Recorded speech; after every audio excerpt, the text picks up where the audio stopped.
Last year, I spent 6 months participating in what I was told was a psychological experiment. I found an ad in my local paper looking for imaginative people looking to make good money, and since it was the only ad that week that I was remotely qualified for, I gave them a call and we arranged an interview. They told me that all I would have to do is stay in a room alone with sensors attached to my head to read my brain activity, and while I was there, I would visualize a double of myself. They called it my Tulpa. It seemed easy enough, and I agreed to do it as soon as they told me how much I would be paid, and the next day I began. They brought me to a simple room and gave me a bed, then attached sensors to my head and hooked them into a little black box on the table beside me. They talked me through the process of visualizing my double again, and explained that if I got bored or restless, instead of moving around, I should visualize my double moving around, or try to interact with him and so on. The idea was to keep him with me the entire time I was in the room. I had trouble with it for the first few days. It was more controlled than any sort of daydreaming I'd done before. I'd imagine my double for a few minutes, then grow distracted. But by the fourth day, I could manage to keep him present for the entire 6 hours. They told me I was doing very well. The second week, they gave me a different room with wall-mounted speakers. They told me they wanted to see if I could still keep the Tulpa with me in spite of distracting stimuli. The music was discordant, ugly, and unsettling, and it made the process a little more difficult, but I managed nonetheless. The next week they played even more unsettling music, punctuated with shrieks, feedback loops, what sounded like an old-school modem dialing up, and guttural voices speaking some foreign language. I just laughed it off. I was a pro by then. After about a month, I started to get bored. To liven things up, I started interacting with my doppelganger. We'd have conversations, or play rock, paper, scissors, or I'd imagine him juggling, or breakdancing, or whatever caught my fancy. I asked the researchers if my foolishness would adversely affect their study, but they encouraged me. So we played and communicated, and that was fun for a while. And then it got a little strange. I was telling him about my first date one day, and he corrected me. I'd said my date was wearing a yellow top, and he told me it was a green one. I thought about it for a second, and realized he was right. It creeped me out, and after my shift that day, I talked to the researchers about it. "Oh, you're using the thought form to access your subconscious," they explained. "You knew on some level that you were wrong, and you subconsciously corrected yourself." What had been creepy was suddenly cool. I was talking to my subconscious. It took some practice, but I found that I could question my Tulpa and access all sorts of memories. I could even make it quote whole pages of books I had read once, years before, or things I was taught and immediately forgot in high school. It was awesome. That was around the time I started calling up my double outside of the research center. Not often at first, but I was so used to imagining him by now that it almost seemed odd to not see him. So whenever I was bored, I'd visualize my double. Eventually, I started doing it almost all the time. It was amusing to take him along like an invisible friend. I imagined him when I was hanging out with friends or visiting my mom. I even brought him along on a date once. I didn't need to speak aloud to him, so I was able to carry out conversations with him, and no one was the wiser. I know that sounds strange, but it was fun. Not only was he a walking repository of everything I knew and everything I had forgotten, he also seemed more in touch with me than I did at times. He had an uncanny grasp of the minutiae of body language that I didn't even realize I was picking up on. For example, I thought the date I brought him along on was going badly, but he pointed out how she was laughing a little too hard at my jokes and leaning towards me as I spoke, and a bunch of other subtle clues I wasn't consciously picking up on. I listened, and let's just say that my day went very well. By the time I'd been at the research center for 4 months, he was with me constantly. The researchers approached me one day after my shift and asked me if I'd stopped visualizing him. I denied it, and they seemed pleased. I silently asked my double if he knew what prompted that, but he just shrugged it off. So did I. I withdrew a little from the world at that point. I was having trouble relating to people.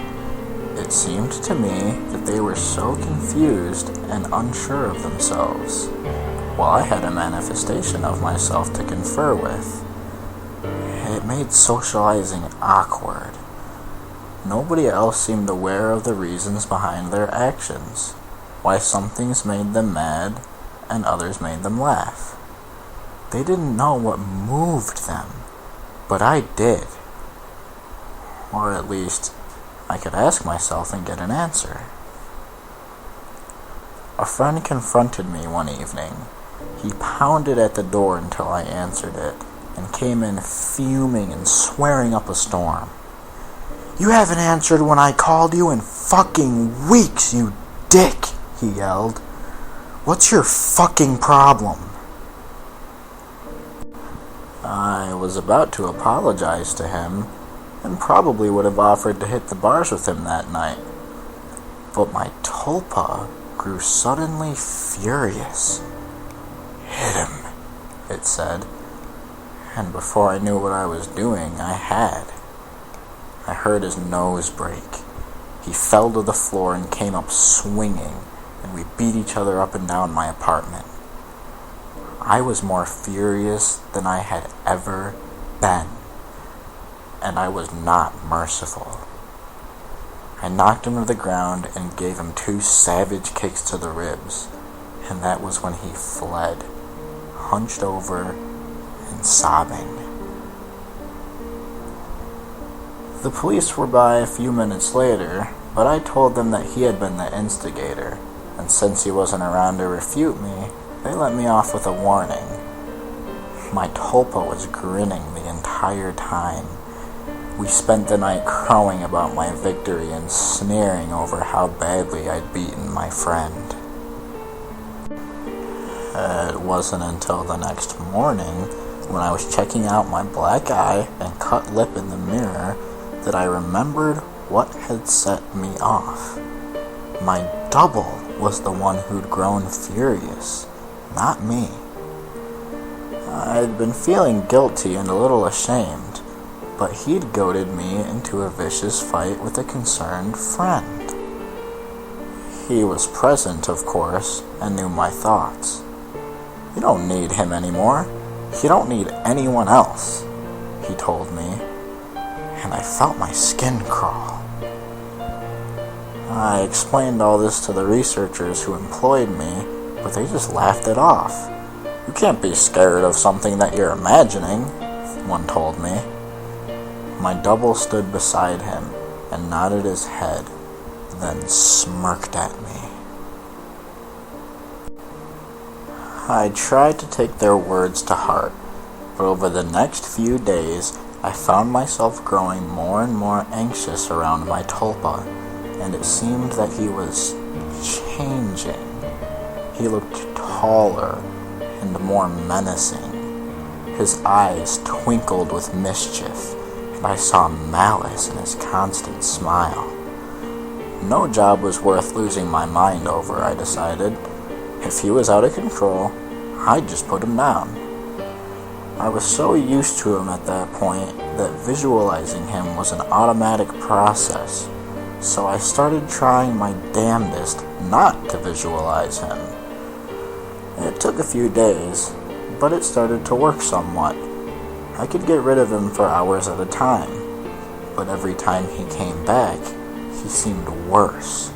His skin seemed ashen, his teeth more pointed.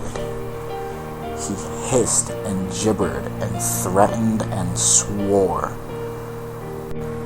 The discordant music I'd been listening to for months seemed to accompany him everywhere.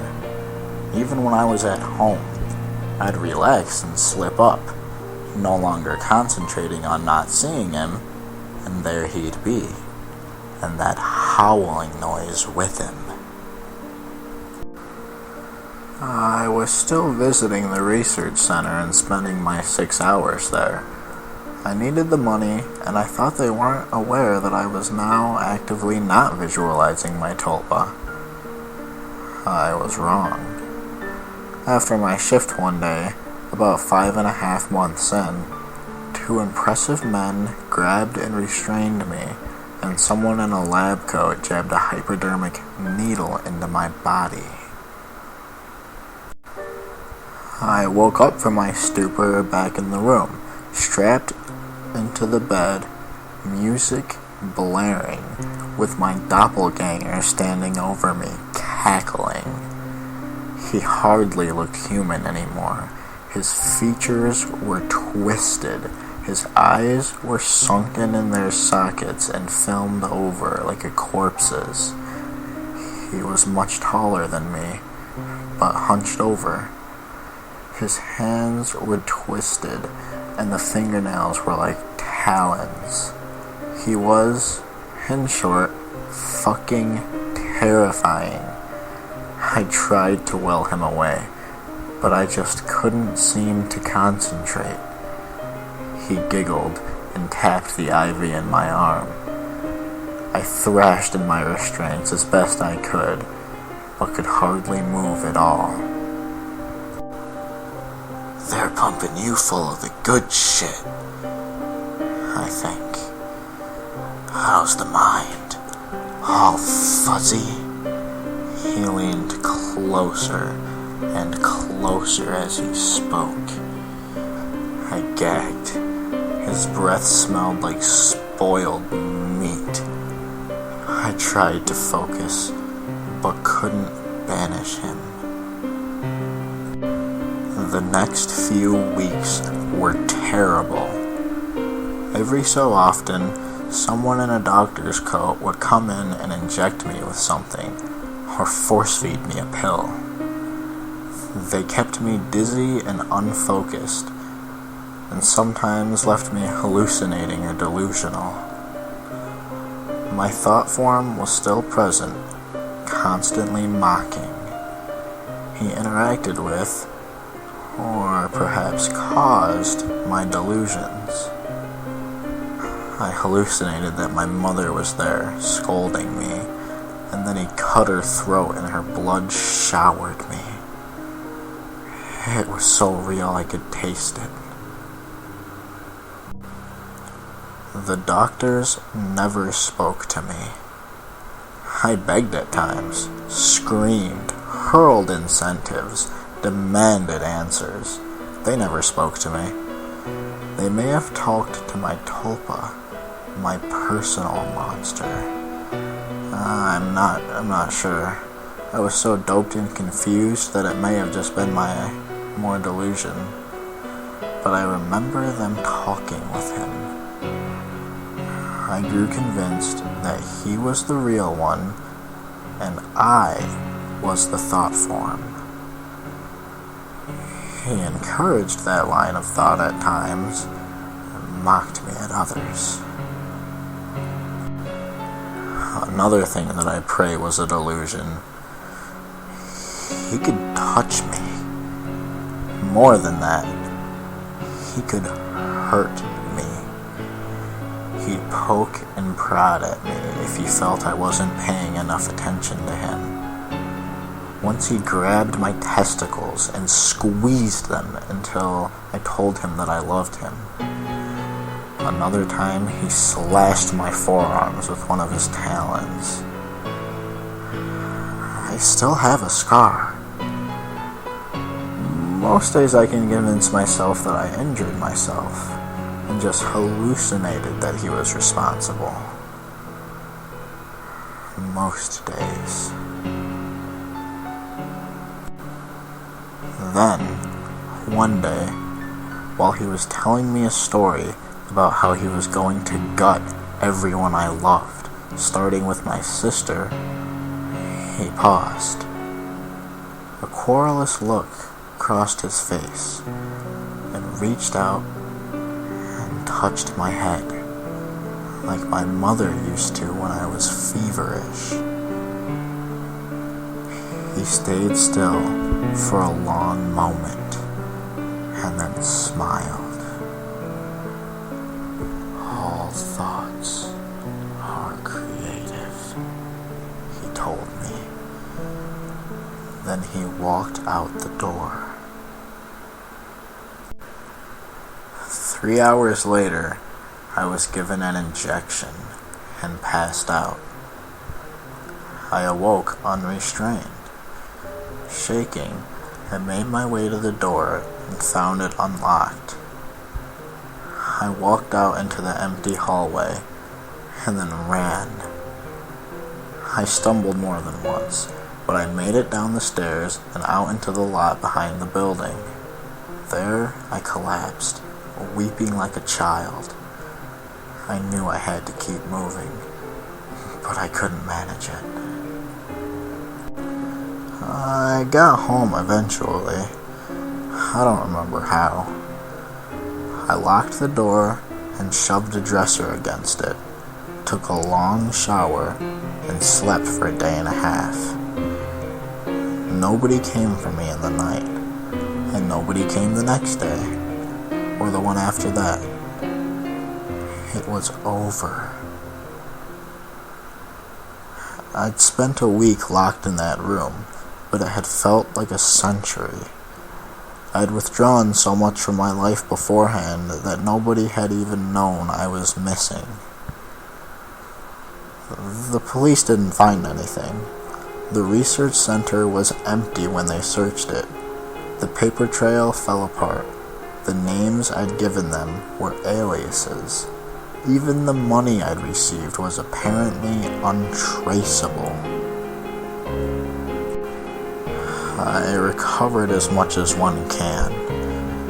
I don't leave the house much, and I have panic attacks when I do. I cry a lot. I don't sleep much, and my nightmares are terrible. It's over, I tell myself. I survived. I used the concentration those bastards taught me to convince myself. It works, sometimes. Not today, though. 3 days ago, I got a phone call from my mother. There's been a tragedy.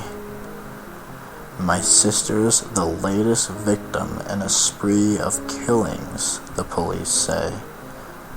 The perpetrator mugs his victims, then guts them. The funeral was this afternoon. It was as lovely a service as a funeral can be, I suppose. I was a little distracted, though. All I could hear was music coming from somewhere distant. Discordant, unsettling stuff that sounds like feedback and shrieking and a modem dialing up. I hear it still. A little louder now.